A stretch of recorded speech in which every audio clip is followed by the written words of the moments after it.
अस्सलाम वालेकुम, खुशामदीद and welcome to animalia.pk। मैं हूं आपका वेट डॉक्टर फुरकान। आज आपके फ़ायदे की बात करूंगा। अगर आप पपी परचेज़ करने का सोच रहे हैं तो आप किन किन चीज़ों का ख्याल कर सकते हैं, उससे क्या क्वेश्चनिंग कर सकते हैं जिससे भी परचेज़ कर रहे हैं, ताकि आप फ्रॉड से बच सकें। सेकंड, अगर आप परचेज़ कर चुके हैं तो आपने क्या क्या मैनेजमेंट उसकी रखनी है, किन किन चीज़ों का बाद में ख्याल करना है ताकि आपका पपी बिल्कुल हेल्दी रहे, डिटेल से डिस्कस करूँगा। प्लीज़ चैनल को सब्सक्राइब कीजिए, बेल आइकन दबा दीजिएगा ताकि आपको आने वाली वीडियोस का नोटिफिकेशन मिल सके। चले आइए शुरू करते हैं। फर्स्ट ऑफ ऑल आप ये देखें कि आप कौन सी ब्रीड रखना चाह रहे हैं। अगर आप ये सोचते हैं कि जो small breeds and large breeds हैं उनका लाइफस्टाइल एक जैसा है, ऐसा बिल्कुल नहीं है। अपनी नीड को चेक करें, अपनी नीड को देखें कि आप किस लिए परचेज़ करना चाह रहे हैं।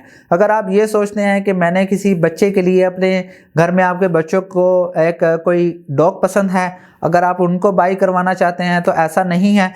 एक पपी रखना, एक डॉग रखना एक फुल टाइम जॉब है। शुरू के अंदर आपने उसकी काफ़ी केयर करनी है। अगर आपके पास टाइम नहीं है तो आप उसका ख्याल नहीं रख सकते। सेकंड है, आपको कौन सा टाइम सूट करता है, मींस आप इसको कितना टाइम दे सकते हैं। अगर आप नॉर्मली एक अच्छा टाइम अपने पपी को दे सकते हैं तो बेहतर है कि आप पपी परचेज़ करें। अगर आप नहीं टाइम दे सकते तो आप ना परचेज़ करें। वही बात है कि अगर आप केयर नहीं करेंगे तो हो सकता है कि आपका एनिमल बीमार हो जाए। थर्ड है, अगर आप परचेज़ करना चाह रहे हैं तो कौन सी एज का करें। ऑलमोस्ट 35 डेज़ प्लस का ही किया करें। उसकी रीज़न है कि 35 डेज़ प्लस का पपी थोड़ा सा हेल्दी भी होता है अगर वो मदर फीड पर था तो। और सेकंड, आपने क्वेश्चन जो जिससे भी परचेज़ कर रहे हैं उससे यही पूछना है। फर्स्ट जो उसमें क्वेश्चन है वो यह है कि अगर वो मदर फीड पे था या नहीं। अगर मदर फीड पे था तो वेल एंड गुड, क्योंकि मदर फीड से अल्लाह की कुदरत है कि पैसिव इम्यूनिटी, कुछ एंटीबॉडीज़ ट्रांसफ़र होती है जो कि लाइफ टाइम इम्यूनिटी पैदा करती हैं कुछ बीमारियों से लड़ने के लिए। अगर वो मदर फीड पर नहीं था तो हो सकता है कि वो पपी जो मदर फीड पर हैं उससे कमज़ोर हो। तो ये कुदरत है अल्लाह की। बेहतर है कि वही पपी परचेज़ करें जो मदर फीड पर था। सेकंड, उनसे ये क्वेश्चन करें कि इसकी डिलीवरी कब हुई थी। डिलीवरी से ये पता चल जाएगा कि उसकी एग्जैक्ट एज क्या है। थर्ड है कि अगर आप उनकी मेटिंग की पिक्चर्स मंगवा लें, जो भी उसके मदर फादर हैं उनकी मेटिंग की वीडियो या पिक्चर मंगवा लें। और हो सकता है कुछ लोग ये भी सोच रहे होंगे कि वीडियो मंगाने से क्या होगा, हो सकता है कि वो किसी और की वीडियो बना के दिखा दें। तो जब भी आप पपी परचेज़ करते हैं तो किसी ऐसे इंसान को अपने साथ लेकर जाएं जो जिस पे आप ट्रस्ट कर सकते हैं, और किसी ऐसे बंदे को साथ लेकर जाएं जिसको पता हो डॉग्स के बारे में, वो अच्छे तरीके से जानता हो।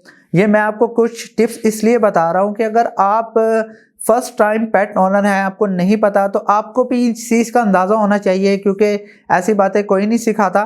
तो आपको पता होना चाहिए कि आपको किस टाइप का पपी परचेज़ करना है ताकि आप लोगों को भी गाइड कर सकें। इसके बाद आपने अगर 35 डेज़ प्लस का अगर पपी परचेज़ किया है तो उससे फीडिंग का पूछ लें, क्योंकि मोस्टली अगर वो मदर मिल्क पे था तो 30 डेज़ के बाद मोस्टली लोग उसको मदर फीड से स्विच करवा के दूसरी फीड पे कन्वर्ट कर देते हैं। अगर आप फीडिंग की हिस्ट्री नहीं लेंगे और आपने कोई और फूड दे दिया तो हो सकता है कि उसे डायरिया या वोमिटिंग वगैरह लग जाए, क्योंकि सडन फीड चेंज करने से स्टोमक अपसेट होता है, तो एनिमल को ऐसे प्रॉब्लम्स आ सकते हैं। अगर आप पपी परचेज करके ला चुके हैं उसके बाद आपकी जिम्मेदारी है कि आपने उसको कैसे रखना है। फर्स्ट है कि उसको मैनेजमेंटल ठीक रखें, उसको एक सॉफ्ट बेडिंग, एक ऐसी जगह प्रोवाइड करें जहाँ पे वो कंफर्टेबल फील करे। सेकंड है कि मैं जो सबसे ज़्यादा रिकमेंडेड यही होता है कि मैं रिकमेंड करता हूँ कि डिवर्मिंग ज़रूर करवाया करें अपने एनिमल की। डिवर्मिंग से होता है कि जो इंटरनल पैरासाइट्स हैं वो ख़त्म हो जाते हैं ताकि आपका एनिमल बिल्कुल हेल्दी रहे। अगर आपको नहीं पता डिवर्मिंग क्या है, मैं नीचे लिंक दे देता हूँ। पूरी वीडियो मैंने अपलोड की थी डिवर्मिंग स्केड्यूल के बारे में, इसके अलावा किस टाइप के वर्म्स होते हैं।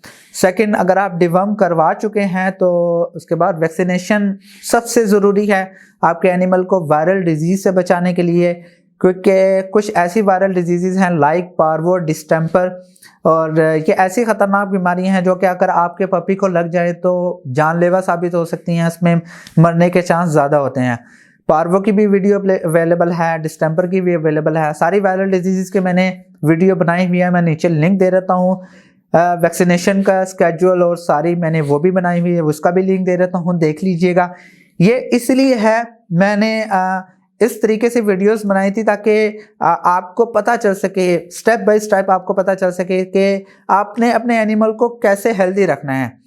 अगर ये सब कुछ हो चुका है, और जो लास्ट पॉइंट मैं शुरू में बताना भूल गया था कि अगर आप कोई पपी परचेज कर रहे हैं और वो ये कह रहे हैं कि इसकी वैक्सीनेशन हुई है, तो उनसे जो वेटनरी सर्टिफिकेट होता है, जो डॉक्टर अक्सर का वैक्सीन करने के बाद देते हैं, वो ज़रूर मांगिएगा। अगर आप उन्होंने खुद वैक्सीनेशन की हुई है तो हो सकता है कि जो वैक्सीन है उसकी कोल्ड चेन ना मेंटेन होने की वजह से वैक्सीनेशन फेलियर भी हो सकता है। अगर पपी के कोई सर्टिफिकेट्स थे तो वो भी ले लें उनसे, ताकि आपको पता चल सके कि ये किसकी प्रोजनी है, इसके पेरेंट्स कौन से हैं। आई होप कि आपको वीडियो पसंद आई होगी, आपको पॉइंट समझ आ गए होंगे। अगर पसंद आई है तो प्लीज़ लाइक कीजिए, शेयर कीजिए, और अगर आपका कोई क्वेश्चन है तो आप मुझसे कमेंट में पूछ सकते हैं। प्लीज़ चैनल सब्सक्राइब कीजिएगा। नेक्स्ट वीडियो में मिलते हैं। खुदा हाफिज़।